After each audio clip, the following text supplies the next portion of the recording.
वही गए वो जमाने जब लड़की को घरवाले साड़ी पहनाना सिखाकर ससुराल भेजा करते थे। अब तो अरे क्या सारा दिन ये सड़ा सा पैजामा पहनकर घुमा करती है। अरे कभी चुन्नी वाला सूट भी पहना कर। चुन्नी वाला सूट उसमें कौन सा बड़ा काम है। ये लो। राधा अंदर जाती है, पजामे के ऊपर ही कुर्ता और दुपट्टा डाल आती है। हैप्पी सासू माँ, अब तो पैजामे से कोई दिक्कत नहीं है ना। सास राधा को देखती है। हाँ कोई दिक्कत तो नहीं, लेकिन बहू तो बहू की तरह ही अच्छी लगती है ना। अरे बिंदी लिपस्टिक लगाया कर। अगले दिन राधा पजामे के ऊपर ऊंची सी साड़ी पहनकर तैयार होकर आती है। ससु माँ, चाय ले लीजिए। अरे राधा, ये क्या झोकर बनी हुई है। अरे साड़ी के नीचे से पजामा दिख रहा है। अरे तो कोई बात नहीं है ना ससु माँ, आप ही को तो बहू ऐसी चाहिए थी ना, बहू जैसी। अब मैं क्या करती। तभी वहाँ श्याम आ जाता है। अरे राधा, माँ के कहने का मतलब है कि साड़ी मतलब सिर्फ साड़ी। आप भी ना पागल हो गए क्या। सिर्फ साड़ी तो सत्यम शिवम सुंदरम की जिन्नत अमान ने पहनी थी। अरे लोग देखते तो थे जी भर भर के, लेकिन आंखें बंद करके। कैसी बातें कर रहे हैं आप। अरे मोहल्ले वाले क्या कहेंगे ना। अरे बस बस श्याम, तू चुप हो जा। ये औरतों के बीच में मत बोला कर। वैसे भी तेरी बीवी को पढ़ाई लिखाई की सिवा आता क्या है। कल को सिर्फ साड़ी पहनकर निकल आई ना बाबा ना, हंगामा हो जाएगा। अरे बहू, वो कहना ये चाह रहा था कि नीचे ये तू जो पजामा सजा लेती है ना, वो नहीं पहनना है ना। राधा सास की बात सुनकर परेशान सी हो जाती है। वो समझ नहीं पाती कि उसे क्या करना है। मैं कैसे इन लोगों को समझाऊं कि मैंने बचपन से ही सिर्फ पैजामे ही पहने। मेरी शादी के दिन भी लहंगे के नीचे पजामा ही तो था। अरे किसी को पजामे से क्या दिक्कत हो सकती है। क्या करूं मैं। राधा रोने लगती है, जिसे उसका पति देख लेता है।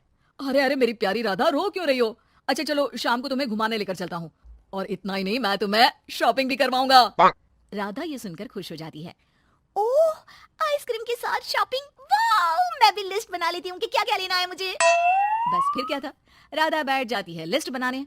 माँ देख, तेरी सारी समस्या का मैंने समाधान कर दिया।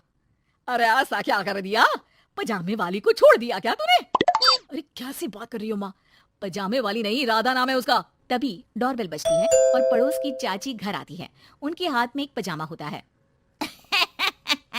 अरे मैंने सोचा कि ये कपड़ा सड़क पर गिरा था, किसी ने सुखाने डाला होगा। अब ना ये पेटीकोट जैसा था ना ही पतलून जैसा, तभी मैं समझ गई ये राधा बहू का पजामा होगा। तो पहनती है ना ये। अरे चाहे पार्टी वेयर हो या फिर घर का कपड़ा, तुम्हारे बेटे की शादी के एल्बम देख रही थी, बहू ने तो लहंगे के नीचे भी पजामा पहना था। ठीक है चाची, दे दिया ना पजामा। अब पजामा पुराण मत सुनाओ, चली जाओ। चाचा जी के खांसने की आवाज आ रही है, जाकर पानी दे आओ उन्हें। अरे हाँ हाँ, जोरू का गुलाम जा रही हूँ मैं। चाची के जाने के बाद, अरे अड़ोस पड़ोस वालों को बोलकर क्या फायदा होगा बेटा, अब तो घर मशहूर हो जाना ही है पजामे वाली बहू के नाम से। तभी वहां ससुर आ जाते हैं। अरे वो पीछे वाले घर के शर्मा जी ने तो घर के पोस्टल एड्रेस में यही लिखना शुरू कर दिया है, पजामे वाली बहू के घर के पीछे गली नंबर 7। अरे बस बस, आ गए तुम। दुकान आज जल्दी बंद कर दी। अरे क्या करूं, ये टाइट पैंट पहनकर बैठा नहीं जाता दुकान में। ज्यादा देर हुई तो थोड़ी देर पीठ सीधी करने घर चला आया। वैसे आज माँ बेटा साथ में क्या बातें कर रहे हैं। हाँ अरे हाँ, बातों से याद आया, बोल रहा है कि पजामे वाली प्रॉब्लम का सोल्यूशन ढूंढ लाया है। जरा बता दो बेटा, क्या समाधान निकाला है। वो मैं ना माँ आज राधा को शॉपिंग के लिए ले जा रहा हूँ। अरे बेटा क्या बात है, कितनी अच्छी बात है। हाँ माँ, इतना ही नहीं, वो तो पूरी लिस्ट तैयार कर रही है कि वो क्या क्या खरीदेगी। जब इतना खरीदेगी तो कुछ अलग तो पहनेगी ही ना। उधर राधा बाजार जाने के लिए पजामा टी शर्ट पहनकर तैयार हो जाती है। चलिए जी, मुझे काफी सामान लेना है। पति श्याम उसे बाजार ले जाता है, जहाँ राधा एक नहीं दो नहीं बल्कि 12 पजामे खरीदती है, वो भी अलग अलग रंगों के। और वो सारे पजामे लेकर घर आ जाती है। अरे आ गई बहू रानी, क्या लेकर आई हो। पिताजी ये देखिए, आपके लिए ये पजामा लेकर आई हूँ, प्योर खादी का है। पैंट लुक में इसे आप दुकान में भी पहनकर जा सकते हैं। और खुद के लिए ये 12 पजामे, हर रंग हर प्रिंट के। राधा अपने कमरे में चली जाती है, लेकिन सास सर पर हाथ रखकर बैठ जाती है। हाय रे फूटी किस्मत, भाग्य में साफ सुथरी सजी धजी बहू दिखना लिखाई नहीं है तो क्या किया जा सकता है। अरे बाजार गई भी तो क्या लेकर आई, ये सड़े पैजामे। राधा इस बार फिर सास का रोना सुन लेती है। मैं क्या करूं भगवान, साड़ी में डर लगता है कि कहीं फंस कर गिर न जाऊं। माँ जी को पजामे से नफरत है, लेकिन एक अच्छी बहू होने के नाते मैं अपना पहनावा माँ जी के लिए जरूर बदलने की कोशिश करूंगी। हाँ भगवान जी। अगले दिन राधा बिना पजामे वाली साड़ी पहनकर सास के पास खड़ी हो जाती है। हाय रे, सूरज आज कहाँ से निकला है? अरे राधा बहू ने साड़ी पहनी है, वो भी पजामे के बिना। अरे वाह वाह बहू, तू तो राजकुमारी लग रही है। अरे लेकिन एक जगह खड़ी क्यों है? वो माँ जी इसलिए कि मैं गिर सकती हूँ। अरे हाँ जी, हमने तो 4 तल्ले के मकान को एक कर रखा था, ऊपर नीचे सारा घर संभाला था, वो भी साड़ी में। अरे कैसे गिरेगी तू? मैं भी तो देखती हूँ। जा छत से कपड़े लेकर आ। ना माँ जी, मुझसे नहीं होगा, मैं गिर जाऊंगी साड़ी में फंसकर। लेकिन सास नहीं मानती और राधा को साड़ी पहनकर छत पर जाना पड़ता है। लेकिन जैसे ही वो सारे सूखे कपड़े लेकर उतर रही होती है तो सीढ़ियों से गिर जाती है। फिर क्या? ओह, इनको काफी गहरी चोट आई है। लगता नहीं कि... नहीं डॉक्टर साहब, ऐसा मत बोलिए।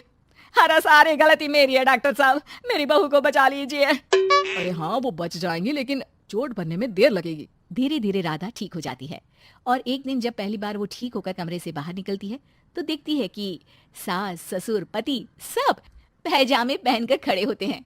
देखा बहू, कैसा लग रहा है ये पैजामा? वैसे बहू सही में ये बड़ा कंफर्टेबल है। हाँ, अरे अब तो इसे पहनकर मैं इतने आराम से दुकान में बैठता हूँ कि कितने ही ग्राहक क्यों ना आ जाए, फटाफट काम होता है। मुझे माफ कर दीजिए माँ जी, मैं साड़ी पहनने की पूरी कोशिश करूंगी। अरे नहीं बहू, मुझे माफ कर दे। तूने घर के लिए मेरे लिए बहुत त्याग किया। बेटा, इंसान पहनावे से नहीं बल्कि अपने कुशल व्यवहार से सबका प्यार पाता है। हमें तो अब बस पजामे वाली ही बहू चाहिए। पड़ोस में ससुराल। आज मेरे मायके से बड़ी मजेदार खुशबू आ रही है। लगता है भाभी या मम्मी कुछ बढ़िया बना रही हैं। चलो जाकर देखती हूँ और लगे हाथ खाकर भी आ जाऊंगी। मायरा घर से बाहर निकलने ही वाली होती है कि पीछे से उसकी सास आ जाती है। ओ मैडम, कहाँ निकली आपकी सवारी? हैं? माँ जी, दरअसल वो ना आज मायके में भाभी को थोड़ा सा पेट दर्द हो गया है, बस वही तो एक अच्छी ननद होने का फर्ज निभाते हुए उनका हाल चाल पूछने जा रही हूँ मैं।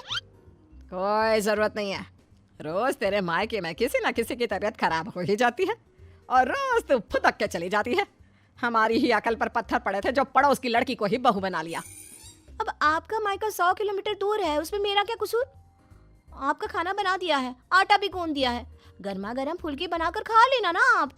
ये है मयूरा, जिसका मायका और ससुराल दोनों भी आस पड़ोस में 2 मिनट की दूरी पर है, जिसका पूरा फायदा उठाते हुए मयूरा हर दिन मायके के चक्कर लगाती रहती है। हेलो मम्मी, हाय भाभी, क्या बात है? आज तो बड़े ही शाही और लजीज पकवान बने जा रहे हैं। कोई दावत शावत है क्या आज हमारे घर पर? खुशबू आई नहीं कि चली आ गई महारानी चींटियों की तरह सूंघती हुई।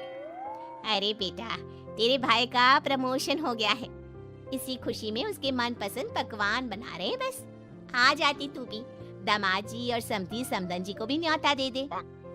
पर मम्मी जी, हमें थोड़ी ना पता था कि ये सब आएंगे। मैंने तो वैसे भी खाना कम ही बनाया है। क्या भाभी, अब आपको ये तो पता है कि मेरा ससुराल पड़ोस में ही है, और आपको तो मैंने कह कर रखा है ना कि मेरे 2 एक्स्ट्रा फुलके सेक कर रख दिया करो। मुझे मम्मी के हाथ की बनी सब्जियां कितनी पसंद है। ओए बड़ी महारानी। ऐसे ही मयूरा आधा दिन अपने ससुराल में और आधा दिन अपने मायके में गुजारती रहती। एक दिन सुबह नाश्ते के दौरान मयूरा के ससुर धनराज और पति श्लोक, अरे मयूरा, ये क्या? ये पराठा तो आधा कच्चा है और मेरा पराठा तो कुछ ज्यादा ही एक्स्ट्रा पक गया है, जो जल गया है, कोयले से भी काला हो गया। ये तो होगा भी क्यों नहीं। ये करम जली सुबह सारा काम ऐसे ही फटाफट गड़बड़ी में जैसे तैसे निपटाकर अपने मायके भाग जाती है। इससे क्या फर्क पड़ता है? सास को अगर चक्कर आ गए दिन दहाड़े तब कौन आएगा बचाने? ओ कम ऑन माँ जी, चक्कर, और वो भी आपको? दिन भर आप हर आधे घंटे में कुछ न कुछ खाती रहती हो और फिर भी मुझे ताने कस रही हो। Very bad. तो तू कौन सी गुड है, हैं? आई बड़ी। वहाँ मायके के घर में वंदना अपने पति यानी मयूरा के भाई गोपाल से कहती है, गोपाल, तुम ना तुम्हारी प्यारी बहन को समझा कर रखो। अरे तीज त्योहार, रक्षाबंधन, दीपावली, इन सब पे अपने मायके आए तो ठीक लगता है, लेकिन ये मैडम, ये तो रोज ही चली आती है मुंह उठाए। अरे सोचिए मम्मी जी, अगर मैं भी रोज इस तरह अपने मायके जाऊं तो आपको ये सही लगेगा? नहीं ना? फिर वंदना सही कह रही है मम्मी, जरा इस बात पर गौर फरमाइए। हाँ बेटा, मुझे पता है। उस दिन तो गली की औरतें भी सब्जी वाले के यहाँ गप्पे लड़ाते हुए बातें बना रही थी कि मयूरा तो दिन भर सिर्फ अपने मायके में ही रहती है। आज उसे आने दो, मीठे बोल से ही समझाऊंगी, समझ जाएगी वो। फिर जब मयूरा मायके आती है तो मम्मी, आपको तो कोई दिक्कत नहीं है ना मेरे इस तरह आपसे मिलने यहाँ आने से? ये देख सरोज का मन ममता के मुंह में आ जाता है। ना बेटी ना, तू ऐसा क्यों सोच रही है? और तेरी आंखें नम क्यों हैं? तू क्यों रो रही है बेटा? समधन जी ने कुछ कहा है क्या? उफ़ो, ये मम्मी जी भी ना, उन्होंने एक आंसू गिराया नहीं कि पिघल गई। नहीं मम्मी, किसी ने कुछ नहीं कहा, बस आज आपकी बहुत याद आ गई। रोज आपसे मिलती ही हूँ, लेकिन आज पता नहीं क्या हुआ। और इसी के साथ सरोज अपनी बेटी को कुछ नहीं बोल पाती। और अब मयूरा का मायके में आना जाना इतना बढ़ जाता है कि वो मायके के फैसलों में भी दखल अंदाजी देने लगती है। तभी वहाँ पर बरखा आती है। अगर इतना ही परेशान हो तो उसे घर के अंदर आने ही क्यों देते हो? वो एक पाँव अपने मायके की नाव में रखती है और एक पाँव अपने ससुराल की नाव में। अगर एक नाव हटा दे तो ना चाहते हुए भी उसे दोनों पैर एक ही नाव में रखने होंगे ना। हाँ काकी, एकदम बराबर बात कर रही हैं आप। लेकिन समधन जी, आप अपनी बेटी के मुंह पे दरवाजा लगा पाती क्या? देखिए, मुझे वो सब नहीं पता। अब उसका पूरा संसार उसके ससुराल में बस चुका है। उसे वहाँ ध्यान देना चाहिए, ना कि इधर मायके में। और इसलिए आप ही हो, उसे यहाँ आने पर आप ही को रोक टोक लगानी होगी। बस यही कहने आई थी। नमस्ते। अगले दिन ससुराल में बरखा की तबीयत खराब हो जाती है और मयूरा उसे बिस्तर पर ऐसे ही छोड़कर मायके भागती है। चली गई मायके, अपनी बीमार सास को बिस्तर पर छोड़कर, निकम्मी कहीं की। रात में जब धनराज और श्लोक दफ्तर से घर लौटते हैं तब वो देखते हैं कि मयूरा घर पर नहीं है और बरखा अपने कमरे में बुखार से तप रही है। और तो और घर में कुछ खाना तक नहीं बनाया है। आज तो हद ही कर दी मयूरा बहू ने। अरे काम काज का नहीं, लेकिन कम से कम अपनी सास की तबीयत का तो लिहाज रख लिया होता। कोई फिक्र, कोई चिंता नहीं। आप ही ने तो चुनी थी ना ये बहू। कुछ देर बाद मयूरा अपने ससुराल वापस आती है। मयूरा, घड़ी देखी तुमने? हाँ, घड़ी में 2 सुइयां एक साथ कितनी प्यारी लगती है ना। बिल्कुल आपकी और मेरी जोड़ी की तरह। मैं मजाक के मूड में बिल्कुल नहीं हूँ मयूरा। तुम्हारा ये मायके से ससुराल, ससुराल से मायके घूमने का तमाशा बहुत हो गया। ये सब कब खत्म होगा? तुम्हें अंदाजा भी है, माँ अंदर 103 बुखार से तप रही है और तुम सुबह से अपने मायके में हो। बहू, अच्छा होगा कि तुम मायके जाना कम कर दो, वरना कहीं ऐसा ना हो कि एक दिन दोनों तरफ की रिश्तों की डोर टूट जाए और तुम बीच में ही लटकी रह जाओ। जी पापा जी, आप टेंशन मत लो। मैं मायके जाना तो नहीं छोड़ सकती, लेकिन मैं अपना बहुधर्म अब अच्छे से निभाऊंगी। मैं रोज माँ जी का एकदम हल्की नाजुक पत्ती की तरह ख्याल रखूंगी और आप लोगों को शिकायत का मौका भी नहीं दूंगी। पर मयूरा तो आखिर मयूरा है, इतनी जल्दी कैसे उसे किसी की बात समझ में आ जाती? ये तो उसकी डिक्शनरी में था ही नहीं। पहले वो बिना कोई काम किए मायके चली जाती थी और अब कभी कुकर को गैस पर रखकर तो कभी कपड़ों को आधे में धोता छोड़कर मायके चली जाती। उसकी इन हरकतों से ससुराल और मायके वालों को तो पहले से ही परेशानी थी। अब तो आस पास की औरतों के लिए भी मयूरा अच्छी खासी शाम की चाय की गॉसिप बन गई थी। अरे वो सरोज बहन की बिटिया मयूरा, कभी इस डाली तो कभी उस डाली फुदकती रहती है। मुझे तो दिन भर अपनी खिड़की से उसका ये सर्कस देखने में बहुत मजा आता है। अरे मैंने तो सुना है उसकी भाभी वंदना अपनी ननद को एक आंख पसंद नहीं करती। दरअसल मेरी बहू काजल और वंदना ना सहेलियां हैं, इसीलिए पता चला। पर मानना पड़ेगा सरोज को, बहुत अच्छे गुण दिए हैं उसने अपनी बेटी को। तभी वहां से गुजर रही सरोज सभी औरतों की बातों को कान लगाकर सुन लेती है और रुककर उन्हें चिल्लाते हुए कहती है, क्यों रे कलम हुई हो? तुम लोगों को क्या अपनी घर गृहस्थी नहीं है जो रोज शाम को हमारी गृहस्थी की चर्चा लेकर बैठ जाती हो? हैं? बेवकूफ औरतें, पहले खुद के घर में ठीक से देख लो, फिर दूसरे के घरों में झांको। क्यों सल्ला बहन, आपका बेटा तो रोज रात को नशे में धुत लुढ़कता हुआ घर वापस आता है ना? हमने कभी कुछ बोला? और जानकी बहन, आपकी बेटी का इस महीने का 5वां बॉयफ्रेंड उसे रोज गली के कोने पर छोड़ने आता है, लेकिन हमने तो कोई बात नहीं बनाई। इतना बोलकर सरोज वहां से चली जाती है। लेकिन अब पानी सर के ऊपर जा चुका था और थक हार कर परेशान होकर दोनों परिवार वाले आपस में एक साथ मिलकर मयूरा के बारे में बात करते हैं। श्लोक, हमने बहुत बार कोशिश की कि हम मयूरा को रोके मायके आने से, लेकिन वो इतनी ढीठ है कि हमारी बातों को कान के पीछे ही डाले जा रही है। अब पता नहीं वो ये सब जानबूझकर कर रही है या फिर सच में। समधन जी, समधी जी, अब जो भी हल निकालना है आप ही निकाल सकते हैं। दामाद जी कुछ तो कीजिए। कुछ तो आपको करना चाहिए था सरोज जी। अरे बरखा, जैसे हम बहू को रस्सी से बांध कर नहीं रख सकते, वैसे ही एक माँ होने के नाते सरोज जी भी मयूरा को मायके में प्रवेश करने से नहीं रोक सकती। अरे उसने पूरा बचपन बिताया है वहां पर। लेकिन अब नहीं, अब तो इस सब का एक ही रास्ता है। जो काम मैंने 1 साल पहले नहीं किया था वो मैं अब करूंगा। ऐसा क्या कर लेगा तू बेटा?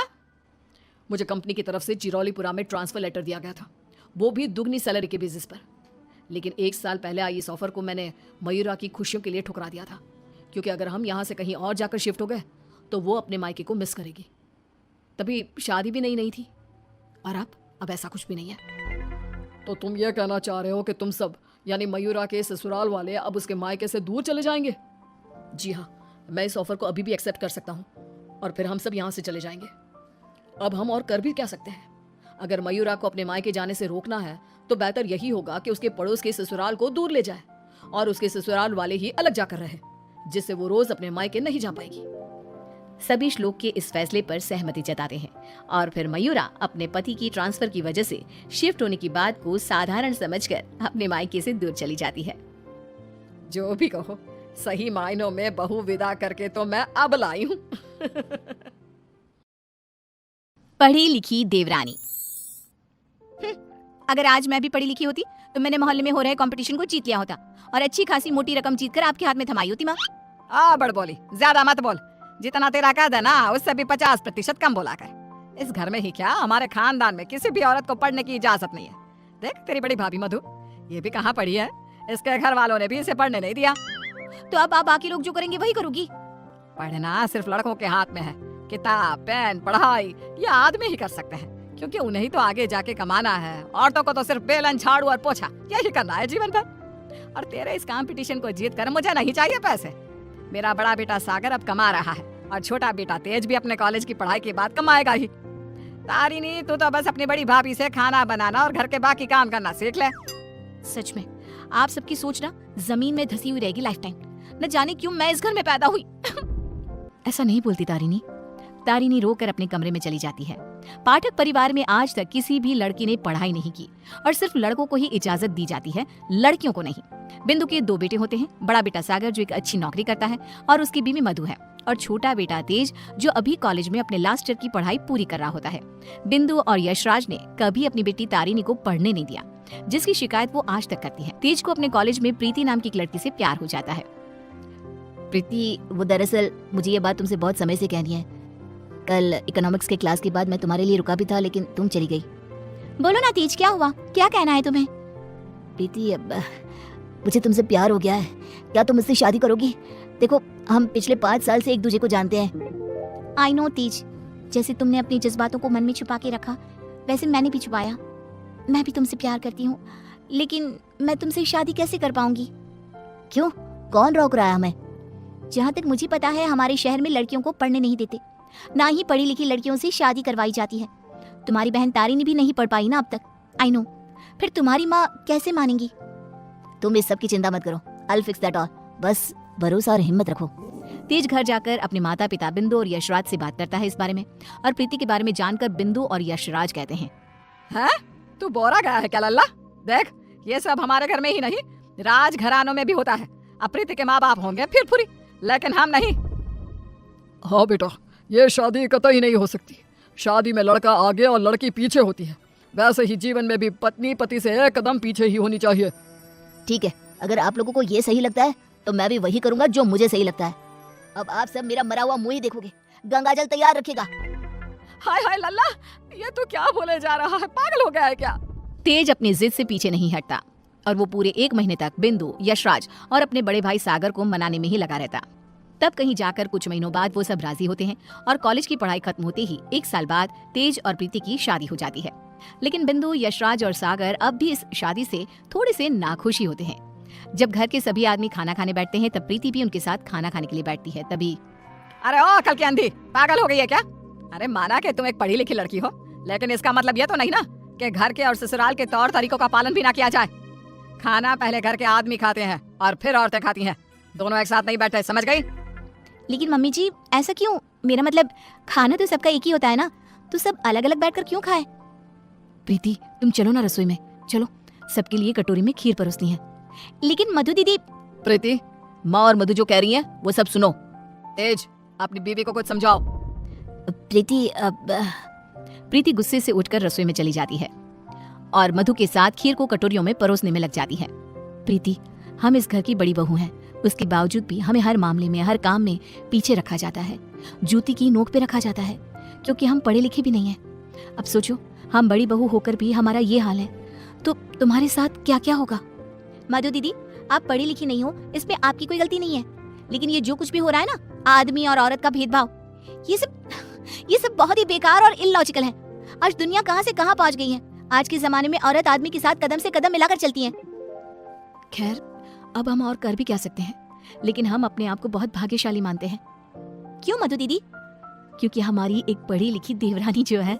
हाँ, आपको पता है मधु दीदी, आप ना बहुत क्यूट हो, आपको किसी की नजर ना लगे। जब सभी हॉल में एकत्रित होते हैं तभी बिना घूंघट उड़े प्रीति को देखकर, प्रीति बहू, अब क्या तुम्हारे लिए दीवार पर बड़े अक्षरों में इस घर के तौर तरीके लिखवा दिए जाए हैं? अब क्या किया मैंने? अब हमेशा राशन पानी लेकर क्यों चढ़ जाती हो मुझ पर mummy ji? I just don't understand. Preeti बहू, आज तुम बगैर घूंघट के दिख गई हो। आइंदा से अगर ऐसा बिना घूंघट के दिखी ना, तो मुझसे बुरा कोई नहीं होगा। मधु बहू को देखो, सोते समय भी घूंघट ओढ़े ही सोती है, नींद में भी ये हमारे आदेशों का पालन करती है। और हाँ, एक और बात कान खोल कर सुन लो, आइंदा से बड़ों से और अपने इर्द गिर्द के आदमियों से इतनी बदतमीजी से बात नहीं करना, और इस घर की 4 दीवारों में सिर्फ और सिर्फ सरल हिंदी भाषा का ही प्रयोग होगा, अंग्रेजी भाषा नहीं गूंजनी चाहिए। तेज, अपनी धर्मपत्नी को समझा कर रख। प्रीति निराश हो जाती है और अपने कमरे में चली जाती है। रात में वो तेज से कहती है, तेज, ये सब क्या हो रहा है? तुम्हारे घर वाले इतने पागल कैसे हो सकते हैं? अगर मुझे ये अंदर की बातें पता होती ना, तो मैं कभी तुमसे शादी नहीं करती। I married you just because तुमने कहा कि तुम्हारे घर वालों को मुझसे कोई ऑब्जेक्शन नहीं है। हाँ तो वही हुआ ना, वो कुछ बोले क्या तुम्हारी पढ़ाई लिखाई पर? अब बाकी कुछ रूल्स रेगुलेशंस है घर की लड़कियों और बहुओं के लिए, अब उन्हें तो फॉलो करना ही होगा ना। आई नो वो थोड़े बहुत गलत है, लेकिन अब हम और कर भी क्या सकते हैं। एक दिन जब यशराज दूध वाले का हिसाब कर रहा होता है तभी ये 3 हफ्ते जुलाई महीने के और 2 हफ्ते अगस्त के, तो कुल मिलाकर पूरे हुए। अरे बिंदु, जरा हमारे ड्रॉअर में से कैलकुलेटर तो लेकर आना।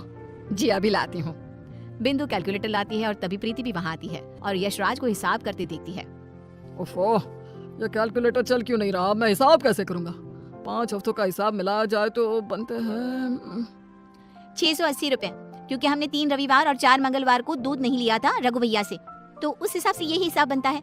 मैंने अपने माइंड में ही 1 मिनट में कैलकुलेट कर दिया है। प्रीति बहू, तुझे 1000 बार कहा है ना रसोई में ही रहा कर। अरे आदमियों के काम में क्यों हर बार अपनी टांग अड़ाने आ जाती है? आइंदा से ये हिसाब किताब वाले काम में तू बिल्कुल भी ध्यान नहीं देगी। चल दफा हो यहाँ से अब।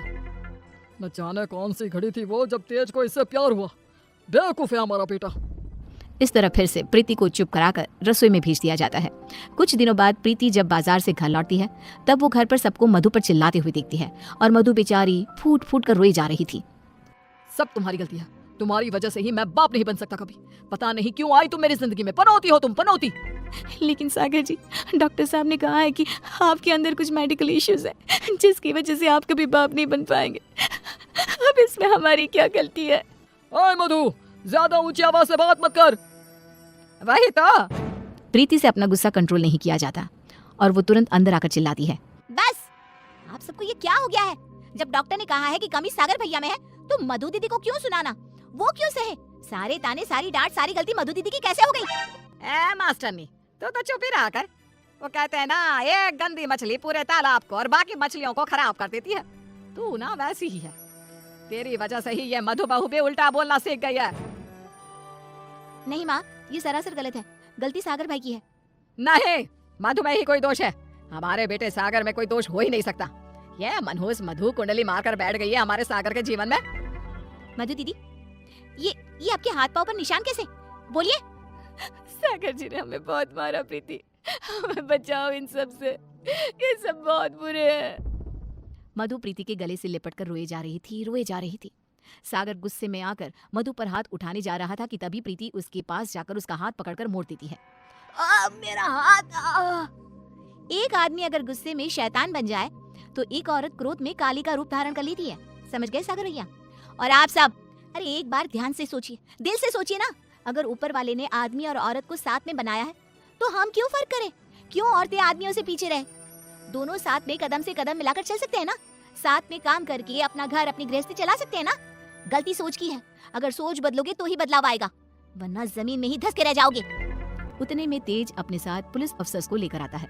सागर भाई, आप मेरे बड़े भाई हो, लेकिन आज जो मुझे आपके बारे में पता चला, कैसे आप मधु भाभी को मारते हो, उन पर अत्याचार करते हो, इसके बाद से आप मेरे कोई नहीं, मेरे लिए आप ना के बराबर हो गए हो। इंस्पेक्टर साहब, गिरफ्तार कर लीजिए इन्हें। पुलिस सागर को डोमेस्टिक वायलेंस के केस में गिरफ्तार कर लेती है और उसे लेकर जाती है। माँ, पापा, प्रीति और मैंने फैसला कर लिया है कि हम अब इस घर में और नहीं रहेंगे और अकेले किसी शहर में जाकर रहेंगे। मधु दीदी और तारिनी भी हमारे साथ चल सकती हैं। इस तरह तेज और प्रीति वहां से चले जाते हैं और मुंबई शहर आकर तारिनी और मधु दोनों भी पढ़ने जाती हैं और सभी अपना जीवन खुशी से बिताते हैं। वहीं बिंदु और यशराज, जिन्हें तेज हर महीने पैसे और खत भेजता है, वो दोनों अपने बच्चों की याद में रोते रहते हैं और उनकी खतों को ही पढ़ते रह जाते हैं।